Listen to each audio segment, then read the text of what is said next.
So students, let's get started with the last AS का topic, that is particle physics. It includes radioactivity and fundamental particles. सही है. First of all radioactivity पे आ जाते हैं, इसकी definition लिख लेते हैं. Radioactivity की definition क्या होती है? It is the emission of radiations from the nucleus of an unstable element. ठीक है. और for how long will the emissions occur, या रेडिएशंस कब तक निकलती रहेंगी? जब तक आपका न्यूक्लियस स्टेबल नहीं हो जाता, जब तक the nucleus doesn't achieve stability. ठीक है. अच्छा, now how many types of radiations there are? There are 3 types of radiations, alpha particles, beta particles and gamma rays. तो बारी बारी करके इन तीनों की प्रॉपर्टीज देख लेते हैं. First of all alpha particles पे मूव ऑन करते हैं. So alpha particles can also be represented as a helium nucleus. सही है. And we can write it as 4,2He.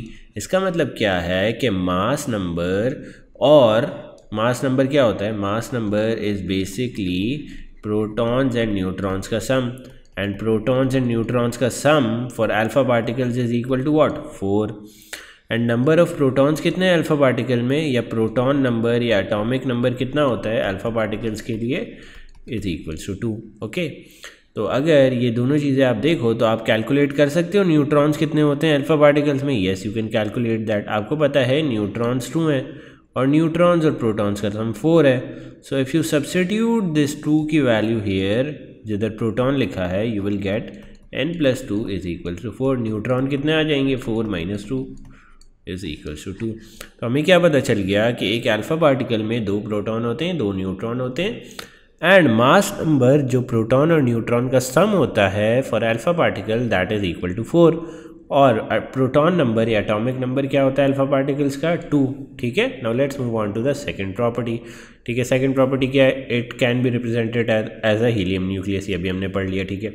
Alpha particles have a charge of +2. +2 का charge क्यों होता है? क्योंकि इसके पास 2 प्रोटॉन्स होते हैं. ठीक है. Alpha particles can also be denoted as this symbol. ठीक है, जो अल्फा का सिंबल होता है, और 4,2. ठीक है. Alpha particles are emitted from an element and they travel with what? Approximately 10% of the speed of light. एक और प्रॉपर्टी जो अल्फा पार्टिकल्स की है, that is they have least penetration power and hence they can be stop by cardboard और paper. ये basically most of the चीज़ें रट्टा मारने वाली हैं. ठीक है. इसकी एयर में रेंज कितनी होती है? 4 to 5 सेंटीमीटर्स. ठीक है. And they have the highest या मैक्सिमम आयोनाइजेशन पावर.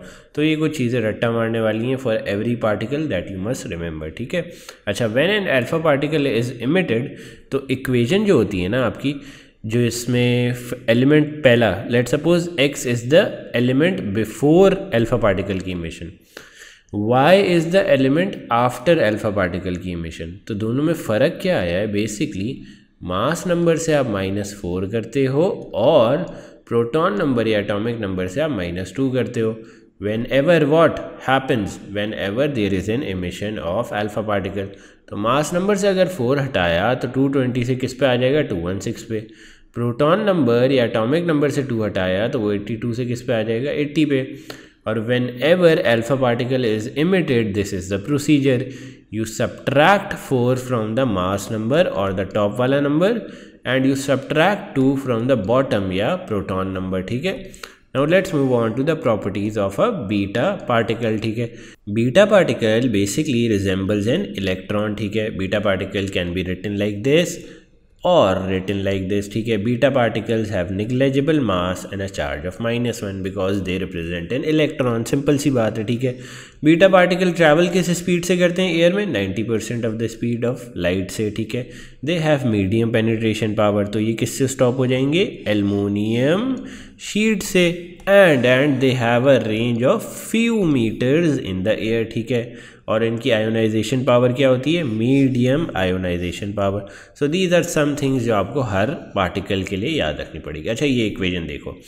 जब भी किसी एलिमेंट से या पेरेंट न्यूक्लियस से बीटा पार्टिकल इमिट होता है, तो mass number remains unchange. Top वाला नंबर रिमेन अनचेंज. यहाँ पे भी 40 है और यहाँ पे भी 40 है.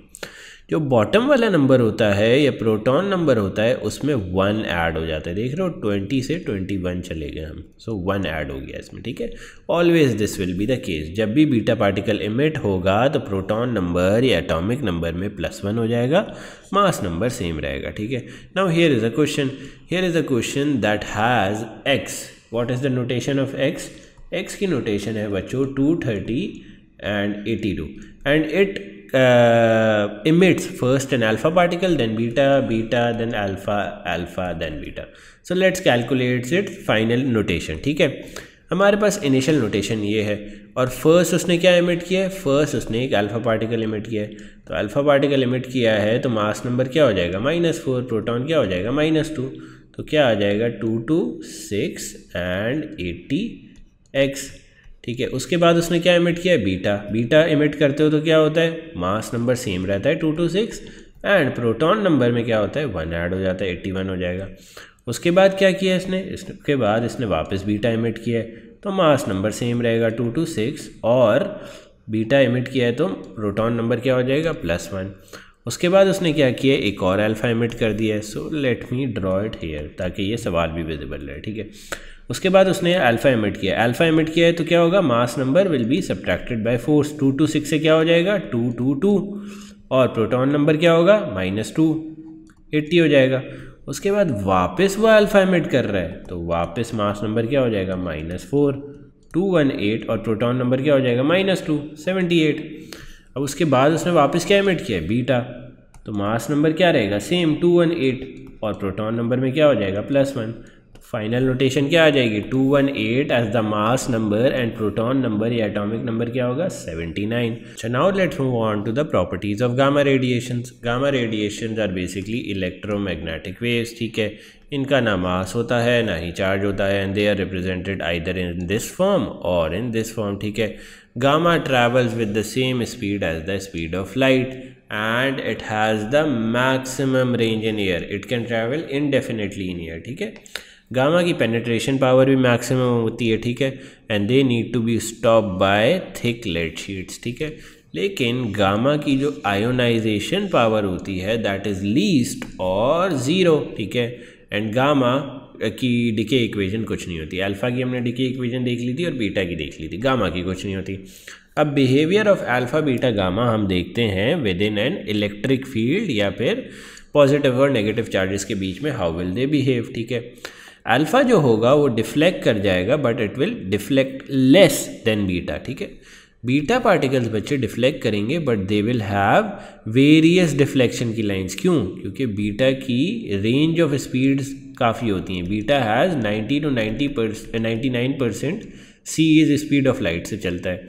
देखो बीटा की जो स्पीड्स होती हैं ना वो 90 to 99% स्पीड ऑफ लाइट होती है, ठीक है। तो कुछ 90% से जा रही होंगी, कुछ 99% से जा रही होंगी, ठीक है। तो you will have various deflections of beta, but ये हमेशा याद रखना कि बीटा की डिफ्लेक्शन हमेशा ज़्यादा होगी देन अल्फ़ा, ठीक है। Now let's see some notes that I have written for comparing these deflections, ठीक है। बेस्ड ऑन मास, अल्फ़ा का मास ज़्यादा है तो उसका इनर्शिया ज़्यादा होगा तो वो डिफ्लेक्ट लेस करेगा, सिर्फ सिंपली बेस्ड ऑन मास। अगर हम चार्ज की बेसिस पे बात करें तो अल्फ़ा का चार्ज +2 है और बीटा का चार्ज -1 है, तो किसका चार्ज ज़्यादा है? अल्फ़ा का ज़्यादा है, तो अल्फ़ा को ज़्यादा डिफ्लेक्ट होना चाहिए।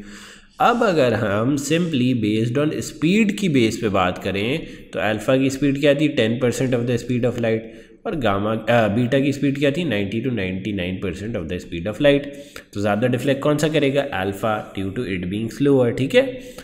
चलो now let's look at an example, ठीक है। अब इस एग्जाम्पल में क्या लिखा हुआ है? To ionise an air molecule you need this amount of energy, ठीक है। And when alpha particles travel they emit this amount of energy, ठीक है। अब इलेक्ट्रॉन वोल्ट क्या है बच्चे? Electron volt is 1.6 × 10⁻⁻19 joules. 1 electron volt is this, ठीक है। तो अगर 1 इलेक्ट्रॉन वोल्ट ये है तो 40 इलेक्ट्रॉन वोल्ट कितने हो जाएंगे? रेशो मेथड से निकाल लोगे? यस, इजीली निकाल लोगे, ठीक है। रेशो मेथड से 40 इलेक्ट्रॉन वोल्ट्स, देखो यहाँ पे लिखा हुआ है मैंने, 40 electron volts is equal to 6.4 × 10⁻⁻18 joules, ठीक है। अच्छा, अब हमें क्या पता चला है कि एक एयर मॉलिक्यूल को आयोनाइज करने के लिए इतनी एनर्जी लगती है और हमारे पास एनर्जी कितनी है? 6.4 इंटू 10⁻⁻18। तो how many air molecules will be ionised, एक एयर मॉलिक्यूल आयोनाइज होगा 2.02 इंटू 10⁻21 जूल से, और हमारे पास एनर्जी कितनी है 6.4 इंटू 10⁻18। तो x आ जाएगा रेशो मेथड से, that would be the number of atoms या ions ionised in the air, और अल्फ़ा की रेंज क्या होती है 4 to 5 सेंटीमीटर्स। तो ये इतने आयन्स आयोनाइज कर देगा या इतने एयर मॉलिक्यूल्स आयोनाइज कर देगा within the range of 4 to 5 centimetre. लेकिन अगर आप सवाल को गौर से पढ़ो, we need to calculate the number of ions ionised over a distance of 1 metre. तो अगर 4 to 5 सेंटीमीटर्स में 3200 आयोनाइज कर रहा है तो 1 मीटर में कितने करेगा, ratio method again, we get the answer as 634,000 ions per metre. Okay, now let's move on to दो इंपॉर्टेंट रीजनिंग आती हैं एग्जामिनेशन में कि why is radioactivity random and why is radioactivity spontaneous in nature, explain. ठीक है, तो randomness किस तरह एक्सप्लेन करोगे कि काउंट रेट फ्लक्चुएट होता रहता है इसलिए रेडियो एक्टिविटी इज़ रैंडम। तो स्पॉन्टेनियस इन नेचर है, ये किस तरह एक्सप्लेन करोगे, बेसिकली काउंट रेट जो है वो इफेक्ट नहीं होता एक्सटर्नल इन्वायरमेंट से। एक्सटर्नल इन्वायरमेंट क्या होते हैं, टेम्परेचर, प्रेशर, ऐसी चीज़ें, तो इस वजह से ये स्पॉन्टेनियस इन नेचर होता है रेडियो एक्टिविटी का process. Now let's come on to our next topic, that is nuclear reactions. Nuclear reactions बच्चों दो टाइप के होते हैं, fission and fusion. So first of all we will be studying fission.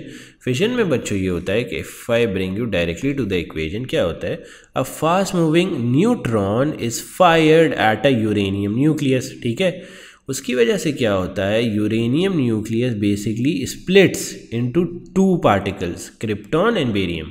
तो हमेशा ये याद रखो कि फिजन प्रोसेस में पार्टिकल्स ब्रेक होते हैं। ठीक है, और किस तरह ब्रेक होते हैं, जब एक फास्ट मूविंग न्यूट्रॉन उनकी न्यूक्लियस को स्ट्राइक करता है तो पेरेंट न्यूक्लियस जो है वो 2 या 3 डॉटर न्यूक्लियस में सेपरेट हो जाता है।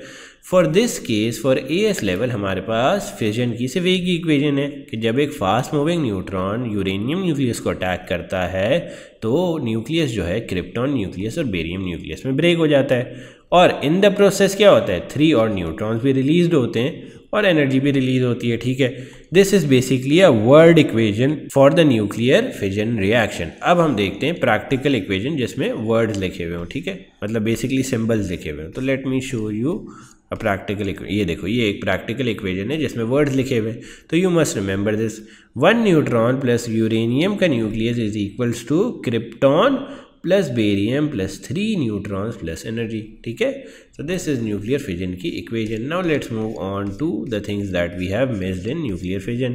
ठीक है, न्यूक्लियर फिजन में हमने एक चीज़ ये मिस कर दी थी बच्चों कि जो 3 न्यूट्रॉन्स रिलीज हो रहे हैं ना, जो बाय प्रोडक्ट में 3 न्यूट्रॉन्स आ रहे हैं ना, these could cause further fission reactions।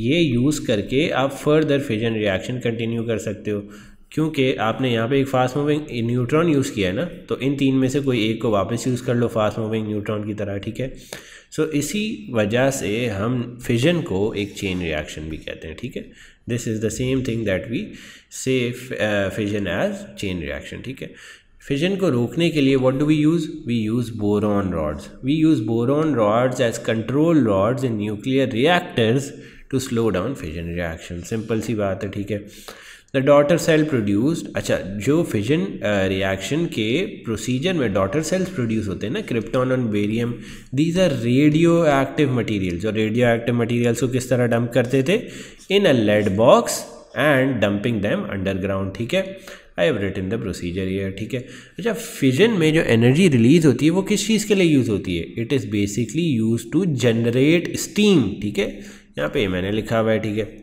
First of all यहाँ पे लिखा हुआ है। ठीक है, the steam, the energy use from fission reaction is use to convert water into steam. ठीक है, अब ये स्टीम क्या है, किस चीज़ में यूज़ होती है, steam is basically use to turn the turbine. और टर्बाइन जब टर्न होंगे तो क्या होगा, इलेक्ट्रिसिटी जनरेट होगी। सिंपल यहाँ पे मैंने एक फ्लो चार्ट भी बनाया हुआ है that you can refer to while answering energy conversion के सवालात ड्यूरिंग न्यूक्लियर फिजन रिएक्शन। सही है, अच्छा अब आ जाओ न्यूक्लियर फ्यूजन रिएक्शंस पे। हमने पढ़ा कि न्यूक्लियर फिजन रिएक्शंस में क्या होता था, एक स्मॉल पार्टिकल ब्रेक डाउन, एक लार्ज पार्टिकल ब्रेक डाउन होता था into daughter cells. Fusion reaction में उल्टा होता है, फ्यूजन रिएक्शन में nucleus is combined to form another nucleus. ठीक है, अच्छा, fusion reaction basically normal earth surfaces पे नहीं होता, but it occurs in the core of the sun, ठीक है।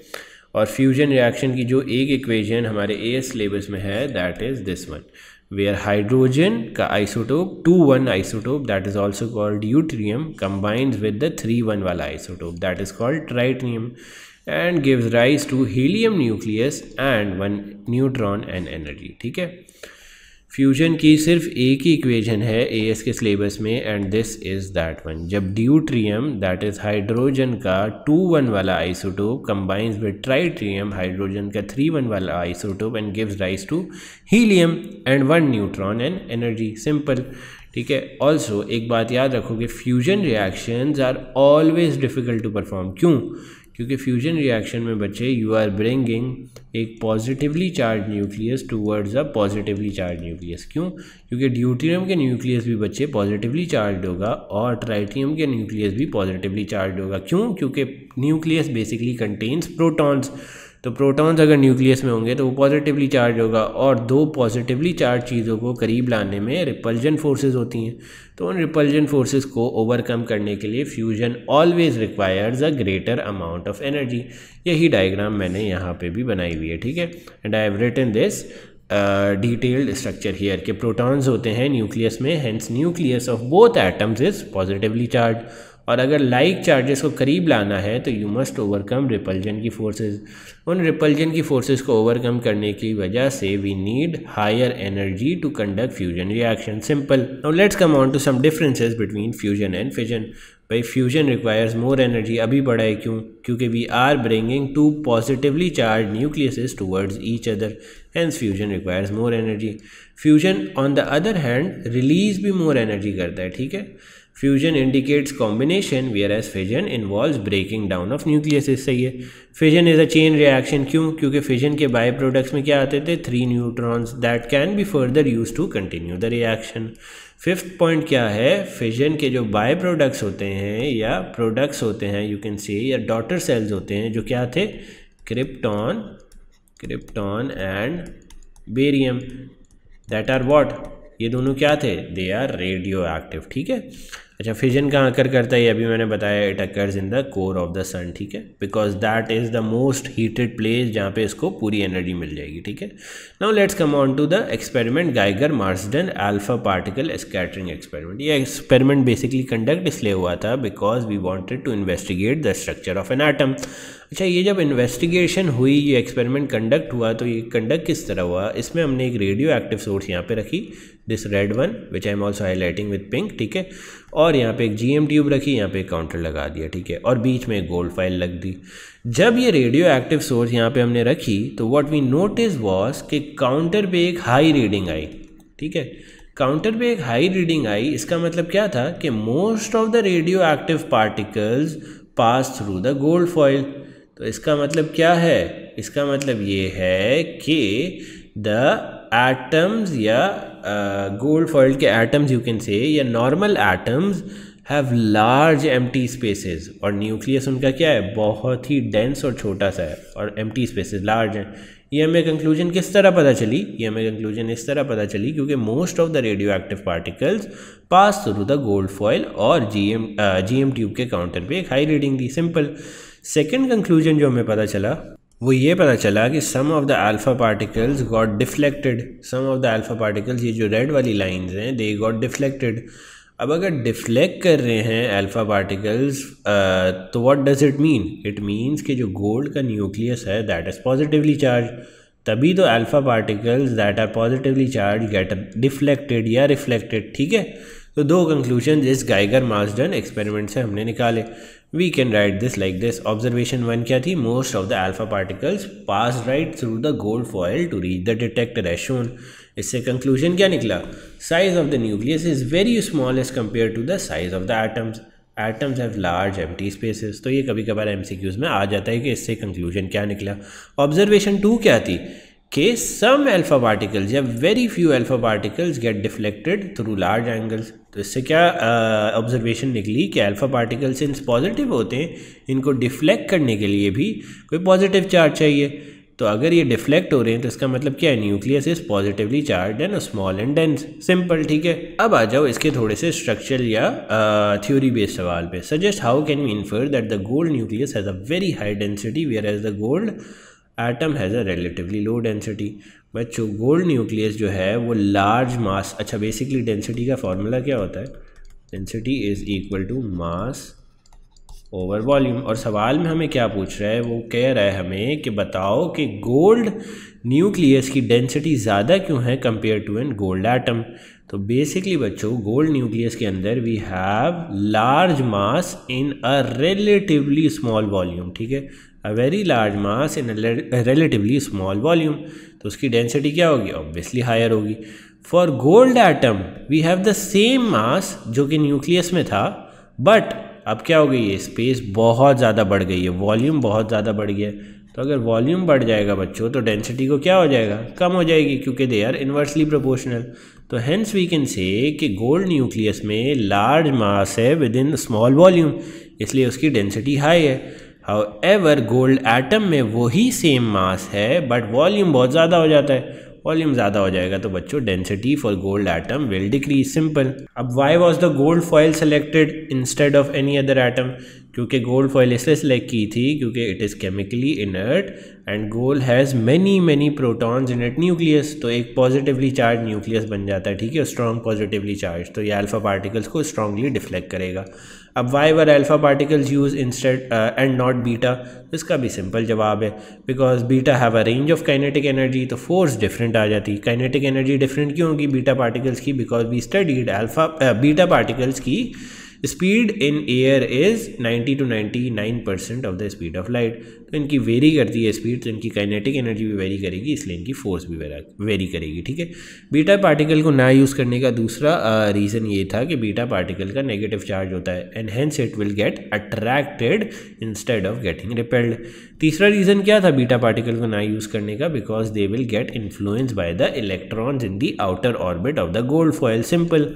अच्छा अब तीसरा सवाल ये आता है कि अगर गोल्ड की जगह मैं गोल्ड का आइसोटोप यूज़ कर लूँ तो will the results be same. Yes, because isotopes में नंबर ऑफ न्यूट्रॉन्स डिफरेंट होते हैं and they are not affecting any of our answers.